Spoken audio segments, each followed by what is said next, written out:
Hello, my fellow history lovers. We're on part 2. So there is something called King George's War, and that's going to happen in the 1740s, before the French and Indian War in the 1760s, before the American Revolution in the 1780s, and they all connect.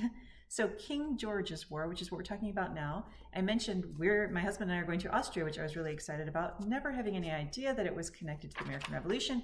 I had marked these pages actually, and it was specifically, it says here, there's a hidden staircase where the Empress would meet with her state chancellor. This is Marie Theresa. And I just thought, well, that's kind of cool. What's the deal with her? So here's the deal and how it relates back to the United States, where there will be a King George's War. Marie Theresa is the only, is a daughter of, the guy's name was Charles the Sixth. He was actually the Holy Roman Empire, the head of the Austrian Habsburgs. He dies without a male heir, and he has done a lot of work to make sure that his daughter, Marie Theresa, will be allowed to rule. But it's not really as said and done, because this is quite a big deal, partly because she's female, and partly because a female can't be the head of the Holy Roman Empire. But she fights for it. And this is what happens.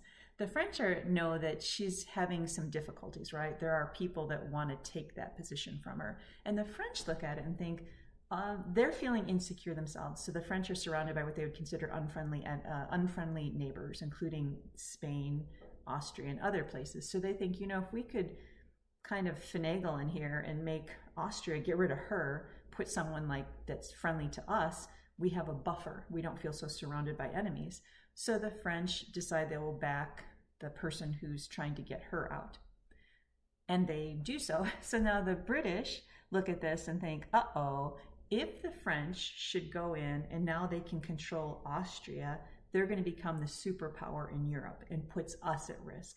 So suddenly there's now the British involved, the French involved, Austria, Marie Theresa involved, and it starts spilling over to the United States, because what will be the United States, because now the same French and British clash spills over here. And specifically, there is a big battle that is the capture of Louisburg. So it says New England colonists, led by these different people, achieve a major victory in capturing the impregnable French, that's my dog, sorry, fortress in Nova Scotia.